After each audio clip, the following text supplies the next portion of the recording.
국민 명령이라는 고발, 그런데 여당 지도부도 공개 경고, 민주당 법사위를 중심으로 왜 항소를 하지 않았느냐라고 이유를 설명해달라라는 이 검사장들 고발했습니다. 그런데 원내 지도부와 상의가 안 된 것이었습니다. 그러자 김병기 원내대표가 발끈했습니다. 김병기 원내대표, 나는 처음 듣는다. 일사불란하게 대응해야 하는데 협의도 없이 하면 어떻게 하냐. 뒷감당은 거기서 해라! 라고 김병기 원내대표가, 온순한 김병기 원내대표가 또 화를 내야만 하는 상황이 된 겁니다.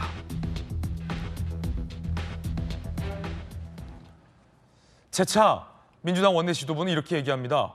고발한 거 저거 원내 지도부와 상의 없었다고 말입니다. 법사위에서 검사장들 고발을 한 건과 관련해서는 다들 아시겠지만 원내 지도부하고 사전 논의는 없었고요. 그 이후에도 지금까지 관련된 논의는 아직은 진행은 아직 안 돼 있는 상태이고, 그리고 법사위의 그 고발 건 관련해서는 원내 지도부뿐만 아니라 당 지도부하고도 사전 논의는 없었다라고 합니다. 법사위 차원에서 논의해서 아마 추진한 것 같습니다. 기억하십니까? 지난번에 모처럼 여야 원내대표가 국민들 앞에 잘 합의했는데 그걸 그때 이 강성파 중심과 당 지도부가 공개적으로 퇴짜를 놔서 김병기 원내대표를 곤혹스럽게 만든 적도 있었고요. 최근에 대통령실 정책실장이 김병기 원내대표가 제지를 하는데도 불구하고 역정을 내서 결국 김병기 원내대표가 화를 낸 적도 있습니다. 민주당 일각에서 검사장 18명을 고발했는데 이게 원내대표와 원내 지도부와 논의가 안 된 거다. 어떤 내용인지도 한번 살펴보시죠. 자, 법사위에서 이렇게 검사장 18명을 고발을 했어요. 자, 조금 전 김병기 원내대표는 뒷감당 거기서 해라 라는 거기서 해라. 김우식 교수님, 법사위라고도 안 했네요. 거기, 이게 뒷감당은 거기서 해라. 이게 이제 김병기 대표가 요즘 부쩍 화가 많이 나는 것 같은데요. 네네. 그 이제 앵커께서 말씀하신 것처럼 지난번에 여야 간에 오랜만에 정치가 좀 복원되는 듯한 합의했던 내용들이 있잖아요. 여당에서는 특검법 연장을 이야기하고 야당에서는 정부조직법 동의해주고 이렇게 해서 합의했었는데 그걸 정청래 당시 당대표가 난 모르는 일이다 잡아떼면서 다시 해라. 라고 하면서 이게 깨졌지 않습니까? 예. 그때도 김병기 대표가 버럭 화를 냈어요. 정청래 대표를 향해서 사과해라 이렇게 얘기했거든요. 그러니까 둘 사이만 아는 일에 사과해라라고 큰 소리 친 거 보면은 누군가는 거짓말을 하고 있다는 건데 그 일이 있게 얼마 되지도 않아서 지금 또 김병기 대표가 지금 화를 낼 일이 많아지고 있는 것 같습니다. 지금 말씀드린 것처럼 18명의 검사장급 집단 그 의견 제시 이것에 대해서 민주당은 계속 입틀막을 하려고 법안을 내가지고 검찰 징계법, 검사 징계법을 해가지고 파면시키겠다고 이야기하죠. 그리고 실제로 2명은 사표를 내가지고 완전히 나갔습니다. 그리고 그 자리에 새로운 검찰의 입장에서 보면 정부 말을 잘 듣는 사람으로 또 새롭게 영전을 시켜서 보임을 했어요. 그것도 모자라서 지금 법사위원들이 원내 지도부와 상의도 없이 고발하겠다고 지금 발표를 한 겁니다. 네네. 근데 사실 아시겠지만 여기 주진희 의원도 계시지만 고발이라는 걸 국가공무법 위반으로 하면요. 저건 경찰이 수사를 해도 수사 시작도 못한다는 걸 잘 알고 있을 거예요. 법사위원들이 다 법조 전문가들 아니겠어요? 검찰에서 징계도 안 되는 사안이고 징계도 안 되는 사안을 경찰에 고발까지 한다는 건 뭐냐면 안 될 일을 그냥 정치적 공세로서 잘난 체 하는 겁니다. 저게 다 제가 볼 때는 민주당의 개딸이라고 불리는 강성 지지층들의 지지와 환호를 얻기 위해서, 환심을 얻기 위해서 저는 정말 정치를 굉장히 극단화시키고 있는 일이라고 생각하고 가장 웃긴 건 이걸 원내 지도부하고 상의를 안 했다는 게 이게 말이 됩니까? 국회가 얼마나 개판이고 아직 그 국회라고 하는 원내의 어떤 메커니즘이 얼마나 엉망이 돼 있으면은 아니 저런 이야기들은 사실상 원내 운영수석 부대표하고는 사전에 이야기를 해야 됩니다. 문진석 원내 수석 부대표하고 그 정도하고도 이야기를 안 했다는 거 아니겠어요? 이거 원내대표 물먹인 겁니까? 당연히 물먹인 거죠. 그러니까 화가 나니까 거기서 알아서 해 이렇게 되는 거 아니에요? 예. 그것도 지금 민주당에 더 화가 난 게 뭐냐면 김병기 대표가 제가 편을 들고 있어 이상하게 되겠는데 지금 대통령이 밖에 나가 있잖아요. 예. 대통령 해외 순방에서 계속 사진 나오고 뭘 잘했다고 하는데 민주당이 저렇게 자꾸 긁어부스럼을 만드는 거 아니겠어요. 그러니까 김병기 원내대표는 김용범 실장한테 화낸 것처럼 이번에 또 화를 내는 그런 모양새인 것 같습니다. 예. 그러고 보니까 우리 박정호 의원님, 대통령만 나가시면 법사위에서 뭔가를 저지른다라는 보도가 많은데 지난번이었죠. 추미애 법사위원장을 중심으로 조이대 청문회 대통령 나가셨을 때 조이대 청문회를 덜컥 발표해서 논란이 일었는데 그때도 아마 원내 지도부랑 상의 안 했던 걸로 알고 있는데 이거 원내대표를 너무 우습게 여기는 거 아닙니까? 한마디로 정리하면 과유불급입니다. 과유불급이다. 예, 상임위 중심으로 국회에 의정 활동하는 건 맞는데 이 문제에 대해서는 정무적 판단이 들어가야 되는 거죠. 예. 그러니까 지도부하고의 상의가 필수적이었다. 상임위 역할이 너무 이렇게 한쪽에 몰려서 가다 보니까 그 상임위 역할만 중요하다고 생각하지만 지난번에도 이 여러 가지 그 지표상으로 나오지 않았어요? 그 항명에 대해서 포기했다. 그 항소 포기했다 이런 것들 항소 포기했다 이런 부분에 대해서 여론조사가 안 좋게 나온 게 48%예요. 찬성 쪽이 28%인가 할 겁니다. 그러니까 그렇게 차이 나면 민심을 봐야죠. 최종적으로는 자기들 중심이 아니고 국민들 중심에서 쓰는 게 국회의원들 늘 평소에는 국민을 대표해서 합니다. 뭐 이렇게 해서 대정부 질문도 하고 그러는데 그런 부분을 생각했을 때는 조심했어야 된다는 말씀을 드리고 또 한 가지는 대통령도 지난번에 그 트럼프 대통령하고 미중 정상회담을 하면서 여러 가지 성과가 있었잖아요. 네네. 예, 그런데 그때도 찬문을 끼얹더니 이번에 또 찬문을 끼얹었어요. 오. 이번에 UAE에 가서는 성과가 대단합니다. 350억 불에 대한 앞으로의 경제 이익을 얻을 수 있는 계약들을 지금 체결하고 오지 않았어요. 그렇죠. 그러니까 이럴 때는 대통령을 위해서 존재하는 건 아니지만 대통령의 국정을 뒷받침하는 게 여당의 역할입니다. 그래서 나라 전체적으로 나라 살림을 잘 하게 하고 성공하게 하고 난 다음에 정권을 재창출하는 게 여당의 역할일 수 있어요. 예. 그런 것들을 생각 못하고 너무 자기 상임위 중심으로 하다 보니까 이렇게 일이 벌어졌는데요. 아니면 혹시 뭐 그러진 않겠지만 대통령 밖에 나가기만을 누가 기다리고 그런 건 아니죠? 그렇지 않죠. 그렇지 않죠. 나갈 그렇지 때마다 않은데 그러니까. 너무 몰입하다 야 보니까 대통령 나갔다. 조이대 불러. 뭐 검사 징계 뭐 그러진 않겠죠. 그러니까 상임위 중심인데 정무적인 판단을 못 한다는 네. 거는 자기 분야를 너무 강조해서 그렇다 이렇게 말씀드릴 수 있습니다. 정말 이 너그러운 선배 국회의원이 박정 의원도 오늘 이 법사위 국회의원들에 대해서 역정을 내셨습니다. 혼내셨어요. 김병현 대표 정책실장한테도 최근에 화냈죠. 들어보시죠. 아니 제 딸이 전세 그 갭투 산다고 그런 식으로 말씀하셨잖아요. 적당히 하세요. 전세 부족해서 그런 딸에게 자, 무슨 갭투 정책실장님. 무슨 말씀이세요 지금 의원님? 그만하시죠. 지금 말씀하시면 의원님 하지 말라니까. 가만히 있어. 정책실장! 가만히 안 되니까. 있어봐. 안 된다니까. 좀 가만히 있어. 좀 대통령실. 가만 있어봐요. 정책실장! 봐봐. 안 되니까. 그러면 안 돼요. 정책실장! 지금 뭐 하는 겁니까? 여기 정책실장 화내는 거는 무엇입니까? 송구합니다. 자 주진우 의원님 검사 출신이시고 하고 법사위에도 계시고 또 당 원내 질서에 대해서 잘 아시잖아요. 네. 이 우리 그 김병기 원내대표는 말이죠. 안쓰러울 지경이에요. 첫 번째, 지난번 정청래 당대표한테 면전에서 네. 패싱당했다 논란이 있었죠. 네. 열심히 합의해 왔는데. 두 번째, 조이대 청문회 원내지도부랑 상의 안 했잖아요. 네. 세 번째, 이번에 또 이 고발하는 거. 네 번째, 정책실장한테도 무시당하고. 원내대표가 뭐 동네 북입니까? 이게 참 권력을 앞두고 서로 싸우는 모습이 굉장히 국민들 입장에서 볼썽사나운 것이거든요.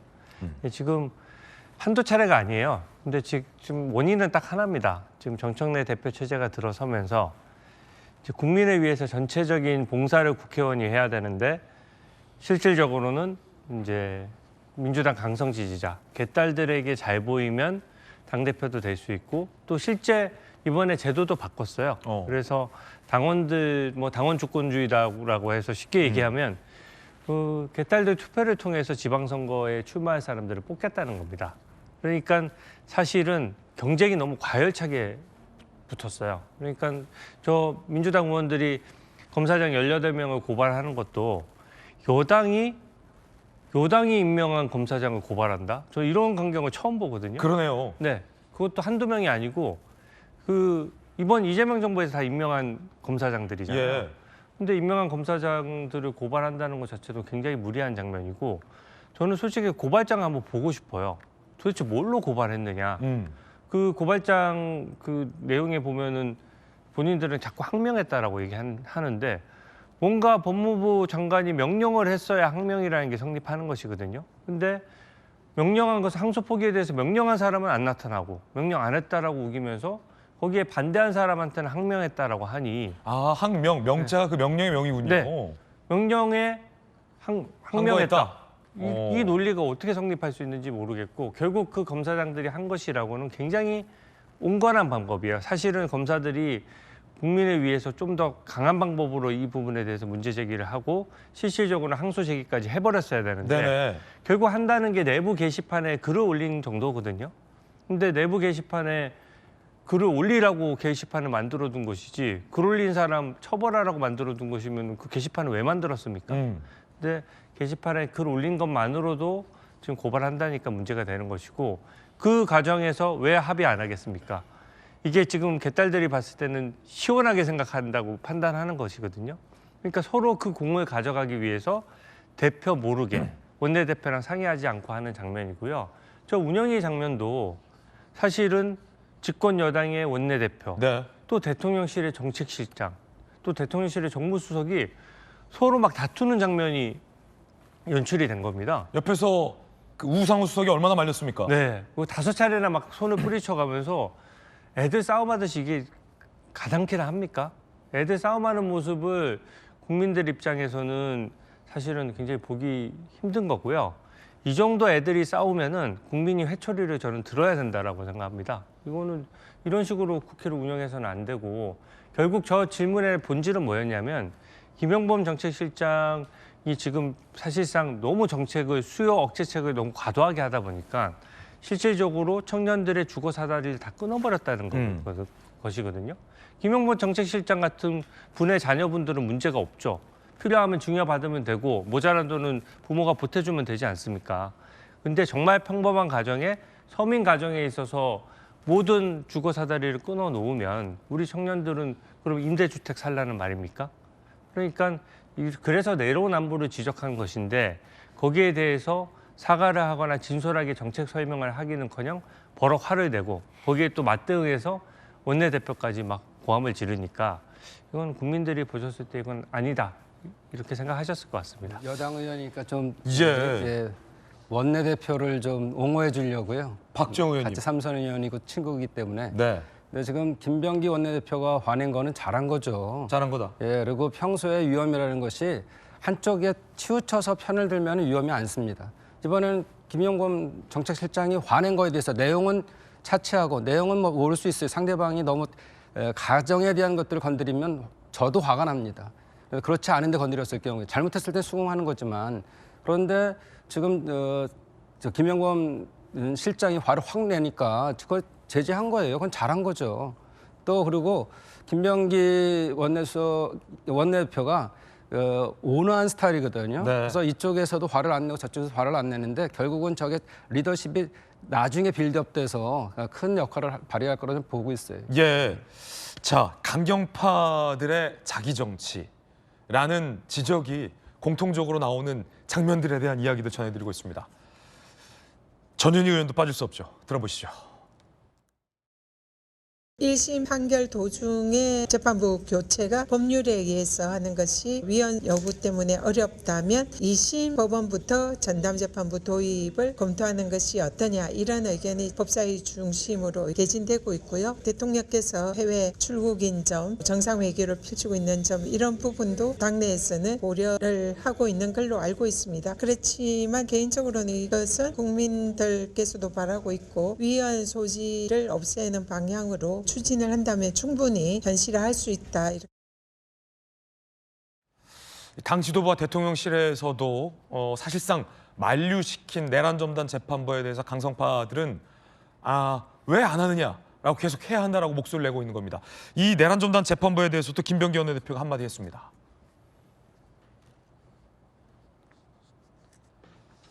자, 김병기 원내대표 내란전담 재판부 도입을 주장하는 의견에 대해서 원내 지도부 뭐하냐 뭐 이렇게 항의가 왔나 보요. 강경한 의견을 빙자해 자기 정치하려는 일부 의원의 주장은 문제 해결에 도움 안 된다 라고 김병기 원내대표가 답을 한 겁니다. 일부 강경파 의원들이 빙자해서 자기 정치한다. 강하게 질타를 한 거죠. 도움 안 된다는 겁니다. 자, 원내대표 또 성냈는데, 그런데 김용민 의원은 되레 당 지도부를 비판합니다. 당 지도부가 빠른 결단하지 않아 답답하다. 자, 지금 지도부, 원내 지도부는 그거 도움 안 된다라고 브레이크 걸었는데 답답하다는 거예요. 아우, 답답해. 당 지도부, 원내 지도부 온 정신을 내란에 쏟는 게 아니라 지방선거 에너지 분산돼 있다. 아유, 원내 지도부, 당 지도부가 딴 생각하고 있다. 와, 양태형 변호사님, 이야, 세네요. 김용민 의원, 당 지도부, 원내 지도부 지금 답답해. 온통 신경이 딴 데가 있다. 옛날에 이런 말하면 당 지도부한테 혼났는데 요즘 혼낸 사람 없나 봐요. 그만큼 이제 민주당이 이제 민주주의, 당원 민주주의 저 정당으로 민주주의입니까? 왔다는 얘기죠. 아, 예. 이게 민주주의입니까? 이제 국회의원이 이제 이야기를 하고 자기 목소리를 낼 수 있는 거니까. 아, 네. 예, 그러니까 뭐 이제 탑다운 방식이 아니라 이제 네. 각자 이제 목소리를 낼 수 있는 방식이고. 잘 돌아가고 있는 거군요, 그럼. 실제로 당원이 원내대표한테 직접 다이렉트로 1대1 소통하는 모습도 보여주지 않습니까? 그런 네. 문자 메시지가 뭐 바로 공개가 되고 이렇게 방송에까지 나오는 걸 봐서는 사실 뭐 그런 뭐 정말 이제 초연결 정당을 추구하고 있는 민주당으로서는 초연결 정당. 저는 그러니까 부정적인 면이나 긍정적인 면이 크다고 보고요. 근데 이제 결국 저런 과정에 있어서 저런 목소리가 나오는 거는 큰 문제가 아니라고 생각을 하고, 근데 다만 저게 이제 강한 충돌이 되거나 결국 이제 조율하는 과정이 없으면은 이제 문제가 되겠지만, 네네. 뭐 이제 당연히 그 의원이 그런 방송 나가서 발언할 수도 있는 거고, 근데 그런 것들이 결국 여러 의견이 수렴이 돼서 최종적으로 당론이 결정될 거로 보입니다. 당 지도부가 딴 생각하고 있다는데요? 그래서 답답하다는데요? 이건 다양한 목소리가 아니라 당 지도부와 원내 지도부를 저격하는 내용인데, 박정호 의원님 괜찮습니까? 네, 법사위 간사로서 할 수 있는 얘기를 한 거예요. 네. 그런데 우리 다선 의원들이 가서 이런 부분에 대해서 소통을 좀 많이 하고 그게 옳은 방향은 아니라는 의견도 내죠. 저희도 다선 의원들도. 네. 그런데 지금 6월에 지금 지방선거 있지 않습니까? 지금 준비도 빠르지 않아요. 그러니까 온통 내란 종식을 빨리 하는 건 맞지만 이게 다른 상임위도 있잖아요. 다른 상임위는 부각이 안 되고 있어요. 민생 정치를 위해서 열심히 하고 있는데 부각이 안 돼요. 이런 것들은 당에 도움이 안 되고, 당에 도움이 안 된다. 예, 또 우리 정부에 도움이 안 됩니다. 그렇기 때문에 앞으로 좀 정치가 민생이 제일 중요한 거 아니겠어요? 그래서 우리 당이 앞으로는 50 정도에는 경제, 민생에 좀 중심을 둬야 되고 한 25%나 30%는 정의, 저런 부분에 대한 해결 부분들, 또 외교 중요하지 않아요? 지금 요즘 우리가 선진국으로 가면서 외교에 대한 문제가 중요하기 때문에 외교, 평화 이런 문제들에 대해서도 한 25나 뭐 이렇게 20% 정도 둬야지 이번 이재명 정부가 성공할 수 있습니다. 오늘 한겨레 신문 제목 보면 순방중 자제령 또 엇나간 여당 강경파. 제 말이 아니라 한겨레 신문이 오늘 오면 이렇게 썼는데, 이 초연결 민주주의 시대라고 아까 양태현 변호사님이 바람직하다고 하셔서 한겨레 신문의 정정을 요구해야 되는 거 아닙니까, 그럼? 정치가 이제 변화가 있긴 한데 물론 이제 요즘 1인 미디어 시대다 보니까 자기 정치를 중심으로 합니다. 근데 네. 과도하면 뭐든지 좋지 않죠. 그래서 특히나 오해받을 수 있는 게 저렇게 말씀하시는 분들이 지방선거를 대려 준비하는 분들이에요. 자기들이 준비하면서. 예, 그러니까 국민들이 또 당원들이 네. 오해하지 않게 하는 게 중요할 것 같습니다. 저도 이게 이제 그 전현희 의원 지금 서울시장 후보로 거론되죠. 김병주 의원 경기지사 후보로 거론되죠. 네네. 한준호 최고위원 최근에 그 대장동 기소가 조작 기소라고 감찰 요청하고 막 그랬어요. 그분도 지금 출마하겠다는 의지를 갖고 계시죠. 아까 나왔던 분들 다 대부분이 김용민 의원도 경기지사 거론되고, 그러니까 지금 우리 박정호 의원이 말씀하신 것처럼 내년 지방선거용 출마를 위한 빌드업으로서의 극단적인 정치 공세를 피는 거예요. 김병기 원내대표가 그 말한 거군요. 그렇죠. 강경한 의견을 빙자해서 예. 자기 정치하고 있는 게 근데 문제 해결 도움 안 된다. 근데 이게 저는 좀 한 발짝 더 나가서 제가 이제 좀 비판을 해보면 이게 다 이재명 대통령의 작업자득입니다. 이재명 대통령이 지금 대통령이 됐지만 그 전에 민주당 야당 대표 할 때 야당 대표가 되기까지의 과정, 그리고 야당 대표가 된 다음에 그 수많은 사법 리스크에도 불구하고 당을 장악하는 과정, 그리고 대선 후보가 되는 과정, 그리고 대통령이 되는 과정을 보면 전부 이런 식으로 계속 해왔어요. 강성 지지층 규합하고 강성 지지층이 올라타서 당의 분위기를 잡아가고 결국 그 강성 지지층의 그 조직된 어떤 결집된 표에 의해서 대표도 되고 후보도 되고 이렇게 된 거였거든요. 그러면서 끊임없이 당원 주권주의에 빌드업을 해온 게 이재명 당시 당대표였어요. 그러니까 제가 볼 때는 최근에 정청래 당대표나 추미애 법사위원장이나 지금 나왔던 전현희 의원이나 김병주 의원이 볼 때는 왜 나한테만 그래? 왜 나만 갖고 그래? 그럴 거예요. 왜냐하면 이재명 대통령이 당대표로부터 대선 후보가 되고 대통령이 되기까지 과정을 옆에서 잘 지켜본 사람들이거든요. 어떻게 하면 강성 지지층을 힘을 빌려가지고 자기가 정치적 이해관계를 획득할 수 있을까를 다 배운 분들인데 그 배운 대로 따라한다고 욕하니까 계속 제가 볼 때는 더 볼면서를 할 겁니다. 그래서 제가 생각할 때는 이게 저 전반적인 지금 한국 정치 현상의 일반적인 현상입니다만 강성 지지층의 소수의 결집된 힘을 가지고 당을 장악하고 정치적 이익을 취하려는 저는 그런 자업자득의 결과 아닌가 싶습니다. 여야 뭐 마찬가지인 것 같아요. 그 말씀은. 예.